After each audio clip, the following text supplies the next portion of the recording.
할렐루야.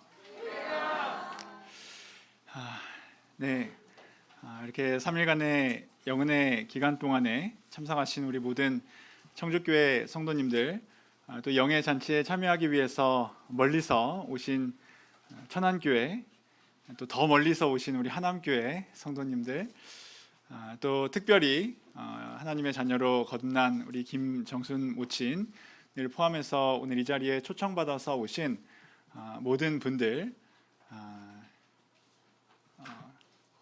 감사드리고 또 기쁘고 또 우리 주 예수님의 이름으로 환영합니다. 하나님께서 그 모든 걸음 위에 풍성하게 복 주시고 또 그 앞날에도 하나님께서 형통함과 은혜를 풍성하게 부어 주시기를 예수님의 이름으로 축복합니다. 그럼 예수 그리스도 이름으로 하나님 말씀 증거하겠습니다. 이 시간 함께 나누실 말씀은 마태복음 11장 28절부터 30절까지의 말씀 보시겠습니다.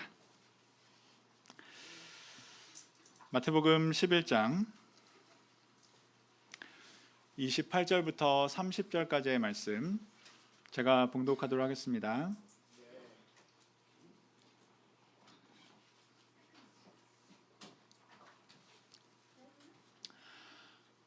마태복음 11장 28절부터 제가 읽겠습니다. 수고하고 무거운 짐진 자들아 다 내게로 오라. 내가 너희를 쉬게 하리라. 나는 마음이 온유하고 겸손하니 나의 멍에를 메고 내게 배우라. 그러면 너희 마음이 쉼을 얻으리니 이는 내 멍에는 쉽고 내 짐은 가벼움이라 하시니라. 아멘. 오늘 이 시간에는 예수님이 주시는 쉼이라는 제목으로 우리 하나님 말씀을 함께 나누도록 하겠습니다. 여러분 무거운 짐을 지고 갈 때 그 사람이 바라는 것이 무엇이겠습니까? 빨리 목적지에 도착하거나 아니면 그 무거운 짐을 어서 내려놓는 것 아니겠습니까? 여러분 짐을 지고 가는 것은 참 힘든 일입니다. 생각해 보시기 바랍니다. 땡볕이 막 내리쬐고 있는데 머리 위에 또 어깨에 양손에 무거운 짐을 지고 걸어간다고 한다면은 그것이 얼마나 괴롭고 힘들겠습니까? 그런데 우리 사람들이 이 세상을 살아가는 것이 마치 이와 같다는 것입니다. 수고하고 무거운 짐을 진 것과 같다라는 것이죠. 예수님께서 수고하고 무거운 짐 진 자들을 부르십니다. 이 수고하다라는 이 단어가 성경에 원래 쓰인 언어로 코피아노라는 단어로 되어 있습니다.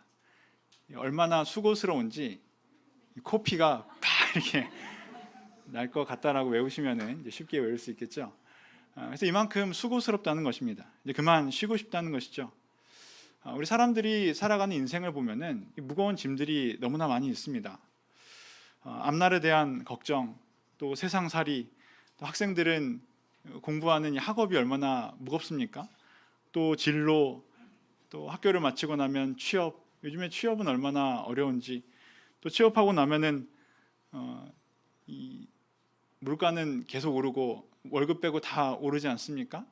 세상에서 이렇게 힘든 살이를 하고 또 힘든 하루를 마치고 집에 돌아가면은 가정에는 책임져야 될 자식들이 이렇게 있는데 그 가정을 책임지는 무게 또한 굉장히 무겁습니다. 그런데 예수님께서 우리에게 말씀하시기를 이 수고하고 무거운 짐 진 자들이 다 내게로 오라라고 이제 초청을 하십니다. 그러면 내가 너희를 쉬게 하리라 라고 말씀을 하고 계시죠. 그래서 여러분 우리 예수님을 믿는 것은 너무나 좋은 일입니다. 좋은 점이 너무나 많이 있지만은 우리가 이렇게 안식일을 맞이해서 교회에 오게 되면은 우리가 참 이 휴식을 얻게 됩니다. 우리 성도들이 안식일날 와서 지내는 모습을 보시면은 얼굴이 너무나 평안하지 않습니까? 아까 말씀하신 대로 얼굴에 마치 꽃이 핀 것과 같이 얼굴이 이렇게 피게 됩니다. 우리 교회에 이제 식당을 하시는 이제 부부가 계신데 이분이 일주일 내내 일하시고 딱 토요일날 안식일날만 문을 딱 닫고 교회에 오십니다. 일주일 내내 식당을 한다는 것이 얼마나 고된 일입니까? 근데 안식일에 문을 닫고 교회에 오시면은 마음이 너무나 편안하고 또 몸도 편안하고 진짜 안식을 이제 누리신다고 하더라고요. 우리가 안식일이 되어서 교회에 오면은 세상에 대한 모든 짐과 염려를 내려놓고, 또 애들도 아동부, 학생부 예배 이렇게 딱 보내놓고 예배당에 앉아서 말씀을 듣고 또 기도를 하고 찬송을 드리고 그러면은 얼마나 휴식이 되는지 모릅니다. 그래서 하나님을 믿고 우리가 교회에 오게 되면은 참 안식과 휴식을 누리게 됩니다. 그러시죠? 속으로 나는 아닌데 라고 생각이 드시는 분들이 있을지 모르겠습니다. 만약에 그렇다고 한다면은 나의 믿음에 대해서 다시 한번 이제 돌아봐야 될 줄로 생각을 합니다. 물론 이 말은 교회에 오면은 아무 일도 안 해도 된다, 그냥 가만히 앉아만 있으면 된다라는 그런 의미는 아닙니다. 교회에 오면은 각자에게 맡은 일이 있죠. 우리가 해야 할 일들이 있습니다. 하지만 그 일을 하면서도, 고된 일을 하면서도 식사 준비도 하고 또 봉사도 하고 또 교육 활동도 하고 우리가 많은 일을 하지만은 그 일을 하면서도 얼굴은 기쁨이 넘치죠. 세상에서의 일을 하는 것과 같지 않습니다. 그 이유가 있습니다. 그 이유를 이제 잠시 뒤에 설명을 드리도록 하겠습니다.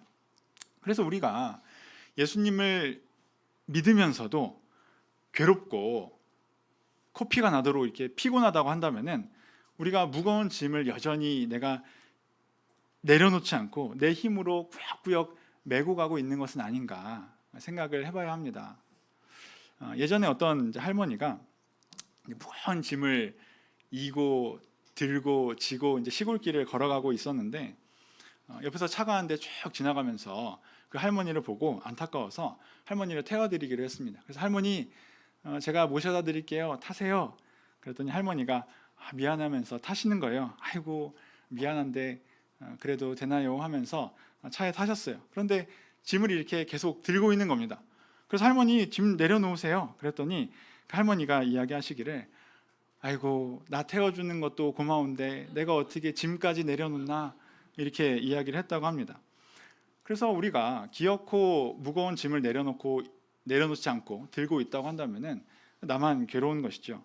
그래서 우리가 예수님을 믿으면서도 내 짐을 내 힘으로 기어코 들고 가겠다라고 한다면은 의미 없는 그런 고생을 하는 것입니다. 그럼에도 불구하고 세상에서는 각자 자기의 짐을 지고 가야 됩니다. 세상에 나는 예수님께 짐을 맡기지 않고 내 힘으로 들고 가겠다라고 고집을 피우는 사람들이 많이 있습니다. 하지만 그 사람들도 절대 자기 힘으로 들 수 없는 짐이 있죠. 무슨 짐일까요? 죄의 짐입니다. 시편 38편 4절의 말씀을 보시면, 제가 읽겠습니다. 시편 38편 4절에 내 죄악이 내 머리에 넘쳐서 무거운 짐 같으니 감당할 수 없나이다. 그래서 이 죄의 짐은 우리의 힘으로 감당할 수 없는 그런 짐입니다. 우리가 지은 죄들이 얼마나 많이 있습니까? 지금까지 우리가 살아오면서 지은 죄들이 얼마나 많고 무거운지 모릅니다. 나는 그런 죄를 지은 적이 없다, 나는 무거운 죄의 짐이 없다 라고 말씀하신다면은 지금 거짓말이라는 죄를 또 짓고 있는 것이죠. 우리나라에 유명한 한 이제 스님, 법정 스님이라고 유명한 분이 계셨는데, 이분이 돌아가시면서 이렇게 말씀하셨다고 합니다. 한평생 무수한 사람들을 속였으니 그 죄업 하늘에 가득 차 수미산보다 더하다 라는 말을 남기고 돌아가셨다고 합니다. 여러분, 스님이 절 속에서 살면서 지은 죄가 얼마나 많겠습니까? 그런데 이 산을 넘어서 하늘에 쌓였다라고 이야기를 하고 있습니다. 그렇다고 한다면 평범한 삶을 살아가는 우리들은 얼마나 많은 죄를 짓겠습니까? 그래서 죄의 짐이 왜 무겁냐면은 우리가 작은 죄, 예를 들어서 거짓말 같은 죄만 짓더라도 마음이 막 콩닥콩닥콩닥콩닥 그렇습니다. 그 마음을, 양심을 이렇게 누르는 것이죠. 근데 그것뿐만 아니라 우리가 살아가면서 수많은 죄를 지으면서 살아갑니다. 그런데 그 죄는 우리를 영원한 심판으로 끌고 내려갑니다. 그래서 결국은 그 죄의 무게로 우리가 지옥으로 끌려 내려가게 되죠. 그 지옥에 들어가게 되면은 다시는 빠져나올 수 없는 영원한 고통을 당하게 됩니다. 그래서 우리가 이 세상에서 죄의 이 문제를 해결하지 못하게 되면은 지옥에서 영원한 벌을 받을 수밖에 없게 됩니다. 그래서 이 죄가 가장 무거운 우리의 힘으로 질 수 없는 짐이라는 거예요. 그런데 예수님께서 그 짐을 이제 풀어주시겠다는 겁니다. 우리 요한복음 8장 32절의 말씀을 보시면 예수님께서 진리를 알지니 진리가 너희를 자유케 하리라 라고 말씀을 하십니다. 성경의 진리가 우리를 자유케 하신다라는 것이죠. 우리가 알고 있는 성경의 진리는 무엇인가 하면은 하나님께서 사람을 위해서 이 모든 세상을 지으시고 사람에게 이 모든 것들을 선물로 주셨는데 그 사람이 하나님의 말씀을 어기고 죄를 지음을 통해서 하나님 앞에서 쫓겨나게 되고 벌을 받고 결국은 죽음을 맞이하고 영원한 형벌을 받게 되었습니다. 그런데 그 하나님께서 사람을 너무 사랑하셔서 그 영원한 심판을 받는 것을 참아보지 못하시고 육신을 입고 이 땅에 우리와 같이 오셔서 우리를 대신해서 십자가에서 대신 돌아가셨죠. 그래서 그분이 예수님이고 그 예수님을 우리가 믿는다면은 예수님께서 열어주신 생명의 길로 이제 들어가게 됩니다. 이것이 바로 예수님께서 우리에게 주신 기쁜 소식이고 성경의 진리이지 않습니까? 이것이 우리를 이제 자유하게 한다는 거예요. 그래서 교회가 우리에게 줄 수 있는 가장 큰 선물은 이 구원의 복음, 이 진리의 자유를 선물로 주는 것입니다. 그래서 우리가 예수님을 믿게 되면은 우리의 모든 짐, 무거운 짐들을 내려놓고 이제 쉼을 얻을 수 있게 된다는 것이죠. 우리가 이 죄의 짐을 벗는 방법은 아주 명확합니다. 성경에서 알려주셨죠. 우리의 죄를 인정하고 예수님을 나의 구주로 믿고 그리고 예수님께서 알려주신 대로 우리가 세례를 받으면 됩니다. 그러면 죄의 짐이 벗어지고 우리가 구원을 얻게 됩니다. 마가복음 16장 16절의 말씀을 보시면 믿고 세례를 받는 사람은 구원을 얻을 것이요 믿지 않은 사람은 정죄를 받으리라. 그래서 이 길을 예수님께서 우리에게 알려주셨습니다. 너무나 명확한 길이죠. 그런데 이 길을 가는 것이 쉽지 않습니다. 세례 받는 것이 어렵다는 말이 아니라 사람이 자기의 죄를 인정하고 예수님을 믿는 것이 어렵다는 거예요. 왜냐하면 사람들이 가지고 있는 고집이 너무나 세기 때문입니다. 사람들이 얼마나 고집이 세고 자기의 죄를 인정하기 싫어하는지 제가 이제 아이들을 키우면서 알게 됩니다. 아이들이 이 자리에 있으니까 제가 이 이야기라는 게 굉장히 미안하긴 하지만은 분명히 제가 결혼을 하고 아이를 낳고 깨닫게 되는 것은 하나님께서 자녀를 키우는 것을 통해서 하나님의 마음을 이렇게 알게 해주시는구나라는 겁니다. 그래서 우리 아이들은 잠깐 귀를 이렇게 막으셔도 괜찮습니다. 아이들이 대개는 사랑스럽고 부모들에게 많은 기쁨을 주지만은 또 고집을 한번 피우기 시작하면은 정말 괴롭습니다. 특별히 작은 일들, 밥을 먹이고 끼니마다 이렇게 밥을 먹이는 일이 참 쉬운 일이 아니에요.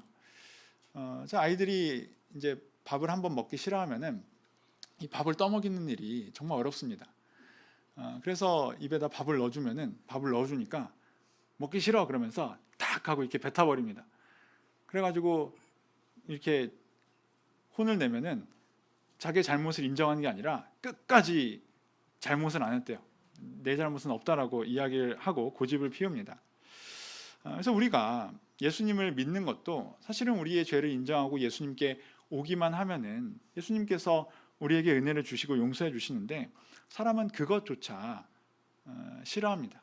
고집을 피우는 것이죠. 끝까지 내 고집대로 해보겠다라고 이야기합니다. 그렇게 해서 사는 것이 이제 고생스러워지는 것입니다. 그래서 우리가 세상을 살아가는 것이 정말 쉽지 않습니다. 무거운 짐을 지고 걸어가는 것과 같죠. 그런데 우리가 이 죄의 짐을 내려놓지 못하고 이 죄의 무게를 해결하지 못한다면은 이 평생 고생스러운 인생이 끝나고 나자마자 더 고생스러운 일이 시작됩니다. 고생 끝에 더 큰 고생이 찾아오게 되는 것이죠. 이 고생은 영원한 고생입니다. 그럼 정말 큰일입니다. 그래서 예수님께서 우리의 이 고생을 끝내주기 원하신다는 거예요. 우리의 짐을 내려놓고 쉼을 주시기를 원하신다는 것입니다. 마치 부모가 아이가 무거운 것을 지고 갈 때 내 아이의 짐을 들어주는 것이 부모의 마음인 것처럼 전능하신 우리 하나님께서 우리의 짐을 덜어주신다는 거예요. 왜 그럴까요?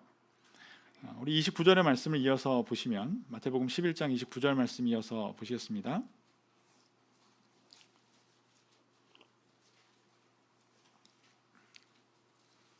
29절 말씀 제가 읽겠습니다. 나는 마음이 온유하고 겸손하니 나의 멍에를 메고 내게 배우라. 그러면 너희 마음이 쉼을 얻으리니. 왜냐하면 우리 예수님께서는 마음이 온유하고 겸손하신 분이기 때문입니다. 또 우리를 사랑하시기 때문이죠. 그래서 예수님께서 우리의 짐을 우리의 마음에 쉼을 주시겠다는 거예요.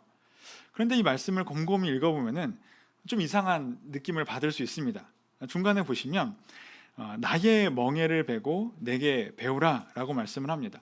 예수님께서 분명히 우리의 무거운 짐을 내려놓고 쉬게 해주신다고 했는데 대신에 뭐를 메라고 하십니까? 멍에를 메라. 짐은 내려놓고 뭘 메래요? 멍에를 메라고 하십니다. 이 멍에는 사람이 메는 게 아니고 짐승이 메는 거 아니겠습니까? 그럼 형편이 더 나빠지는 것처럼 보일 수 있습니다. 이 멍에라는 것은 소나 말이 이제 짐을 끌 때 또는 밭을 갈 때 이 등에 매는 나무 막대를 이제 멍에라고 합니다. 그래서 우리가 이 말씀을 보면은 그럴 줄 알았다. 내가 예수님 믿으면 좋다고 해서 교회에 와봤는데 예수님께서 짐을 내려주신다고 교회에 오면 좋다고 하더니만 어깨에다가 멍에를 씌우려고 오라고 했구만. 그래서 영은에 와보니까 막 더욱 많이 막 힘쓰라고 하고 막 힘쓰는 일이 많은 것 같고 그렇게 오해를 할 수 있습니다. 그런데 그렇지 않습니다. 이 말씀은 예수님께서 우리를 더 고생시키시겠다는 말이 아니에요. 소처럼 말처럼 멍에를 메라 라는 말씀이 아닙니다. 오히려 이 말씀은 정반대인데 예수님이 얼마나 좋은 분인지 또 우리를 얼마나 행복하게 해주실 것인지에 대해서 말씀한 것입니다. 이 말씀은 예수님 당시에 그 사회를 좀 알아야 되는데 당시 이스라엘에서 사용하던 이 멍에라는 것은 우리가 이게 머릿속에서 딱 떠올리는 멍에와는 좀 차이가 있습니다. 우리나라는 이제 논일 밭일을 할 때 소 한 마리에다가 이제 멍에를 이렇게 딱 씌우고 일을 시키지 않습니까? 근데 유대인들은 두 마리를 한 쌍으로 해서 멍에를 메웁니다. 그래서 이제 뭐 우리나라에도 이제 결의소라고 하잖아요. 결의를 씌운다고 하지 않습니까? 이것은 두 마리가 한 쌍이 되어서 이제 일을 하는 것을 이야기합니다. 그런 방식인데 여기서 멍에가 그 단어로 되어 있습니다. 그래서 이 멍에라는 단어가 성경의 다른 부분에선 저울이라는 단어로 번역이 되기도 하는데 저울은 양쪽에 물건을 달지 않습니까? 한쪽에 물건을 달고 한쪽에 추를 달고 이 양쪽에 있는 것이죠. 그래서 이 결에는 한 마리의 소가 끄는 것이 아니라 두 마리가 같이 매는 것입니다. 그런데 예수님께서 예수님의 멍에를 메라라고 말씀하셨다는 거예요. 내 멍에를 메라라는 것입니다. 그래서 이 말씀은 이제 예수님께서는 손 놓고 야 이제 너희끼리 알아서 멍에를 메라, 너희끼리 죽어라 한번 고생해 봐라 라는 것이 아니라 누구와 함께 매겠다는 것입니까? 예수님께서 함께 매주시겠다는 거예요. 그래서 예수님께서 내 멍에라고 말씀을 하십니다. 그리고 여러분 멍에를 예수님과 함께 맬 때 어떤 일이 벌어질까요? 사실 멍에는 메고 있지만 그 멍에는 내 힘으로 매는 것이 아니라 쉬는 것과 같습니다. 예수님과 함께 멍에를 매면은 사실은 나는 쉼을 얻는 거예요. 왜 그럴까요? 우리는 작지만 예수님은 크고 능력이 많으신 분 아닙니까? 그래서 실제로 모든 짐과 무게는 예수님께서 져 주시는 것이고 사실 우리는 그냥 이제 얹혀서 가는 것입니다. 머릿속에 어떤 상황인지 그려지십니까? 함께 멍에를 메고 있는데 사실은 우리 어깨에는 우리가 지고 있긴 하지만은 지는 것처럼 보이지만은 힘은 예수님께서 다 쓰는 상황이 된다라는 거예요. 군대 가보면은 여러 명이서 큰 목봉을 이렇게 쭉 메고 이렇게 막 가는 그런 경우가 있지 않습니까? 그런 모습을 우리가 이제 TV 같은 데서 보게 되잖아요. 근데 힘세고 큰 사람들이 앞뒤에서 딱 메면은 가운데 좀 이렇게 키가 작고 약한 사람은 어깨에 목봉을 메고 있긴 하지만은 어때요? 뭐 힘이 드는 것이 아니라 그냥 이렇게 좀 대롱대롱 매달려가는 그런 모습처럼 되지 않습니까? 그래서 예수님과 함께 걷는 길이 마치 이와 같다는 것입니다. 예수님의 멍에는 우리에게 짐이 되는 것이 아니라 오히려 우리에게 힘이 된다는 거예요. 여러분, 제 이야기를 이제 좀 해드리면은, 저도 이제 목자가 되기 전에 이제 하고 싶은 일이 있어서 학교를 졸업을 하고 시험을 준비하고 공부를 하고 있었습니다. 근데 그 가운데 갑자기 이제 눈에 이상이 찾아와서 거의 이제 2년 동안 시각 장애인처럼 이제 지내는 그런 힘든 시기가 있었습니다. 병원에서도 뾰족한 수가 없다고 하고 이제 몸은 괴롭고 그런 시기였죠. 그런데 그때 이제 한 목자님을 통해서 신학을 해보라는 권유를 제가 받게 되었고, 감사하게도 저에게 그 길이 허락되어서 신학을 하고, 또 신학을 하는 동안에 하나님이 눈도 낮게 해주시고, 그래서 이제 목자가 되었습니다. 그런데 목자가 되고 나니까 제가 원래 하려던 일보다 더 힘든 거예요. 교회에서 일이 워낙 많으니까 또 매주 설교 또 해야 되고, 또 이렇게 영은회가 되면 강사도 가라고 하고, 사실 이런 일이 저에게는 굉장히 부담스러운 일이거든요. 그래서 제가 부담스러운 마음을 가지고 교회에서 이 말씀을 준비하면서 기도를 딱 하고 있는데 머릿속에 이 말씀이 그림처럼 그려지는 겁니다. 사실은 이게 내 힘으로 하는 것이 아니라 내 옆에서 예수님께서 멍에를 메고 가주시고, 나는 그 멍에를 어깨에 얹혀서 그냥 이렇게 졸졸졸 따라가는 것이구나, 내 힘으로 하는 것이 아니구나 라는 생각이 들면서 정말 그 순간 제 마음에 짐이 내려지고 또 마음의 쉼을 얻게 되었습니다. 여러분, 목자의 삶만 그런 것은 아니겠죠. 예수님의 인도를 받는 모든 성도들의 삶이 이와 같습니다. 여러분, 우리가 예수님을 믿고 살아갈 때 예수님께서 우리에게 이러한 은혜를 내려주십니다. 그래서 마지막으로 30절의 말씀을 보시면, 마태복음 11장 30절 말씀, 우리 같이 이 말씀을 읽어보겠습니다. 마태복음 11장 30절 말씀 같이 읽어보겠습니다. 시작. 이는 내 멍에는 쉽고 내 짐은 가벼움이라 하시니라. 예수님의 멍에는 쉽고 내 짐은 가벼움이라 라고 말씀을 합니다. 여기서 쉽다라는 단어는 그냥 쉬운 것이 아니라 쓸모 있다, 또 가치 있다라는 단어에서 나왔습니다. 그래서 예수님과 함께 멍에를 메고 가는 것은 가치 있고 의미가 있다는 거예요. 그래서 무겁지만은 이것이 가볍게 느껴진다는 것입니다. 우리가 힘든 일을 하더라도 가치 있는 일을 할 때 감당할 만하지 않습니까? 힘이 생기게 됩니다. 또 내 짐은 가벼움이라, 이 가벼움이라는 단어는 견디기 쉽다라는 뜻이에요. 그래서 예수님을 믿는다고 해서 우리 삶의 모든 짐이 순식간에 싹 사라지는 것은 아닙니다. 내 짐이 전혀 없어진다는 것은 아니에요. 하지만 짐 지는 것이 이제 쉬운 일이 우리에게 된다는 것입니다. 가벼운 일이 된다는 것이죠. 그래서 여전히 내가 지고 가야 될 짐이 있지만은 예수님께서 나와 항상 함께 해주시기 때문에 우리가 쉽게 견뎌낼 수 있게 된다라는 것입니다. 이것이 예수님께서 우리가 예수님을 믿게 될 때 얻게 되는 은혜이고 기쁨입니다. 여러분, 예수님을 믿는 것은 너무나 좋은 일입니다. 너무나 좋은 일이기 때문에 우리 초대를 하신 분들이 초대를 해주신 거예요. 여러분, 맛있는 음식 먹고 또 재밌는 드라마 보고 또 내가 좋은 거 갖게 되면은 어떻게 합니까? 소개해 주잖아요. 야, 너도 거기 가서 이거 먹어봐. 너도 이거 한번 써봐. 내가 봐보니까 너무 재밌어. 이렇게 자랑하게 되지 않습니까? 사실은 그렇게 좋은 마음으로 여러분들을 초대한 것입니다. 예수님께서는, 우리가 소개하는 우리 예수님은 우리의 짐을 지고 걸어가 주시는 너무나 좋은 조력자일 뿐만 아니라 우리를 위로해 주시는 친구, 그리고 참 하나님 아버지가 되십니다. 여러분, 그래서 우리가 예수님을 따라갈 때 결국은 천국으로 들어갈 수 있게 됩니다.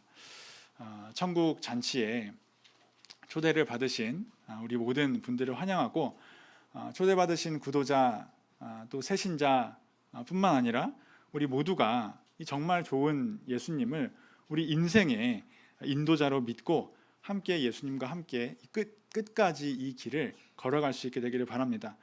그리고 더 나아가서 이 좋은 예수님을 전하는데 힘쓰는 그런 복된 삶을 살아가는 저와 모든 이 자리에 계신 분들이 되시기를 우리 주 예수 그리스도의 이름으로 축원합니다. 말씀 마치겠습니다. 잠시 묵도하시겠습니다.